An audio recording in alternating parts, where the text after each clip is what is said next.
शरद पवार यांच्यावरती वादग्रस्त पोस्ट करणाऱ्या केतकी चितळे यांची जी आहे ती आज सुनावणी होणार होती। मात्र आपल्या सोबत त्यांचे वकील आहेत, त्यांच्याकडनं जाणून घेणार है। सर, क्या बताओगे कलवा के मैटर में जो है गुना दाखिल हो गया था केतकी चितळे के ऊपर पोस्ट वायरल के संदर्भ में, आज उसकी सुनावणी थी, क्या कोर्ट ने डिसीजन लिया? देखिए, कोर्ट ने अभी सुनवाई करके कोर्ट ने ऑर्डर के लिए मैटर 26 तारीख को रखा हुआ है। आज कोई उसमें फैसला नहीं दिया है और हमने कोर्ट को सारी बातें कोर्ट के सामने रखा। देखिए, एफआईआर जो है, एफआईआर इसमें एफआईआर गलत तरीके से रजिस्टर हुआ। कोई केस कॉग्निबल ऑफेंस का बनता नहीं है। ज़्यादा से ज़्यादा एक केस मानहानि का बनता है और मानहानि के केस में जो कंप्लेन जो विक्टिम है, जिससे खिलाफ जिसका मानहानि हुआ है, वही आदमी को अधिकार है इसमें केस फाइल करने का। लेकिन ऐसा न करके किसी थर्ड आदमी के बिहाफ पे कंप्लेन फाइल किया गया है, एफआईआर रजिस्टर हुआ है। और आप देखिए जो सेक्शन लगाया गया है, सेक्शन 153A और 505 सबसेक्शन 2, ये सेक्शन अप्लीकेबल ही नहीं होता है। लेकिन एक क्यों लगाया गया है कि ये सब पॉलिटिकली मोटिवेटेड है। इसमें पॉलिटिकल हाथ है, इसमें जो है कि सत्ता में बैठे लोगों का हाथ है और इस केस के माध्यम से एक मतलब आवाज़ को दबाने की कोशिश की जा रही है कि मतलब कोई आदमी डिसेंट कोई इनके खिलाफ बोल नहीं सके। इस तरह का प्रयास किया जा रहा है और इसके लिए सारी चीज़ों को तोड़ मरोड़ करके कानून की धज्जियाँ उड़ा करके एफआईआर रजिस्टर किया गया है और ये फंडामेंटल राइट और ह्यूमन राइट का ग्रेट वायलेशन है। ऐसा कोर्ट को हमने बताया है और कोर्ट ने अभी 26 तारीख को ऑर्डर किए रखा है मैटर को। जिस तरह से उसको लेते जाते समय राष्ट्रवादी के कार्य लोग ने देखिल वहाँ पे जमा हुए थे, कलम मोहल्ली में अंडे देखिल फेंके गए थे, उसके बारे में कुछ कोर्ट में आपने बताया?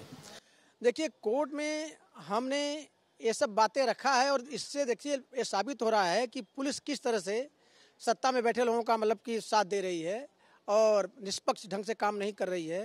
कि कोई आदमी अगर गुनाह भी समझो किया है, उसके ऊपर एलिगेशन अभी है, गुनाह साबित नहीं हुआ है और पुलिस की कस्टडी में है। अगर पुलिस की कस्टडी में पुलिस के प्रेजेंस में पुलिस के सामने अगर उसको थप्पड़ मारा जा रहा है, गालियाँ दी जा रही हैं और उसके ऊपर अंडे फेंके जा रहे हैं और पुलिस उनके खिलाफ कोई गुनाहगारों के खिलाफ कोई एक्शन नहीं ले रही है, तो इससे साबित होता है कि पुलिस तो मिली हुई है इसमें।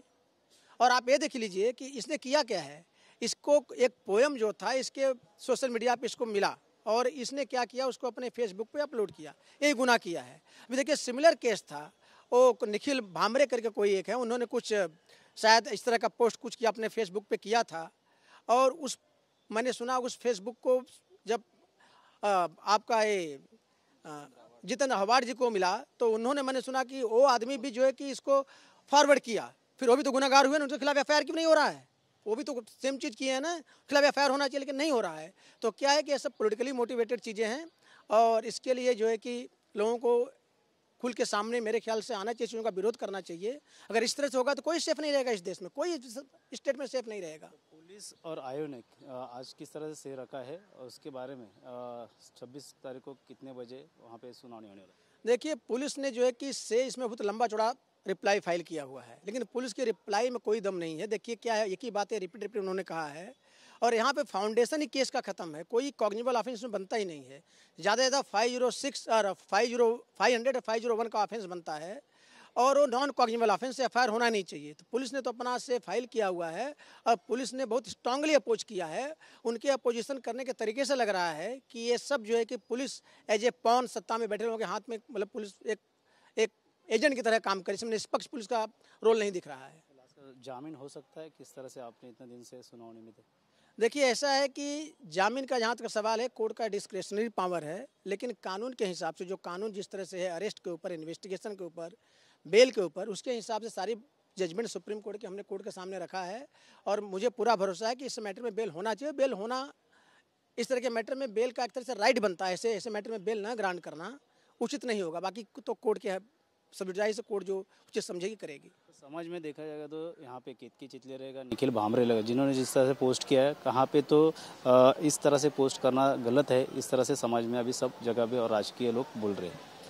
देखिए ऐसा है कि हर आदमी को एक अपना व्यू एक्सप्रेस करने का राइट बनता है और इस तरह का अगर किसी ने किया है, समझो अगर किसी ने किया है तो फिर भी ऐसे मैटर में एफआईआर तो नहीं होता है ना। अगर गलत है तो कोई चीज़ अगर कानून में जितना गलत उस हिसाब से उसकी कार्रवाई होनी चाहिए ना। इसमें अगर ज़्यादा ज़्यादा डेफामेशन का केस बनता है एट द मोस्ट, इससे ज़्यादा कुछ नहीं बनता है। और डेफामेशन के केस में जिसका डिफेम हुआ है, जो आदमी विक्टिम है, उसी को राइट है बेल कंप्लेन करने का। इसमें एफआईआर करने का किसी को राइट नहीं है, तो एफआईआर कैसे हुआ? इसके एफआईआर नहीं होना चाहिए।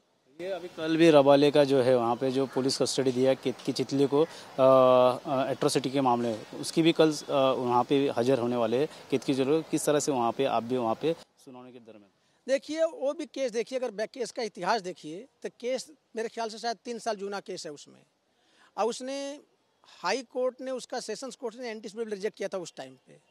तब से 2 ढाई साल करीब हो गया था। 2.5 साल तक पुलिस ने क्यों अरेस्ट नहीं किया उनको? तो इसका मतलब देखा कानून इस तरह भी है, सुप्रीम कोर्ट जजमेंट है जिसका केवल एंटीसिपेटली रिजेक्ट हो गया, इसका मतलब नहीं कि पुलिस को अरेस्ट ही करे। अगर 2.5 साल तक आपने उसका अरेस्ट जरूरी नहीं समझा, तभी ऑल ऑफ सडन आपको अरेस्ट क्यों जरूरी महसूस हुआ, किस लिए? तो ये भी उसका जो अरेस्ट उस केस में भी जो किया गया है वो सब पॉलिटिकली जो है कि उसमें इन्फ्लुएंस करके किया गया है। अदरवाइज कोई जेन्युइन अरेस्ट नहीं किया गया, मतलब उसका इंटेंशन बोनाफाइड ही नहीं है अरेस्ट का। हे होते केतकीचे वकील, त्यांनी सांगितलं हे राजकीय दृष्ट्या स्टंट आहे आणि जो FIR करण्यात आला तो चुकीच्या पद्धतीने आणि गुन्हे दाखल करण्यात आले। मात्र केतकी चितळे हिंदा ज्या न्यायालयीन कोठडीत दिण्यात आलेली होती ठाणे न्यायालयाने कळवा केस संदर्भात, तिची आता 26 मेला देखील सुनावणी होणार आहे। मात्र सध्या 26 मे पर्यंत हा जामीन अर्ज राखून ठेवलेला ठाणे कोर्टाने आणि तसंच उद्या देखील रबाळे पोलीस देखील 24 मे म्हणजे उद्या देखील तिला हजर करणार आहे। एट्रोसिटीच्या केसमध्ये तिला अटक करण्यात आली होती, त्या संदर्भात देखील तिला उद्या इथं हजर करणार आहे। त्यामुळे आता केतकी चितळे हिच्यामध्ये कशा प्रकारचे अडचणीत वाढ होते हे देखील पाहणं गरजेचं राहणार आहे। कॅमेरा अरविंद सह गणेश सुराट, TV9 मराठी, ठाणे।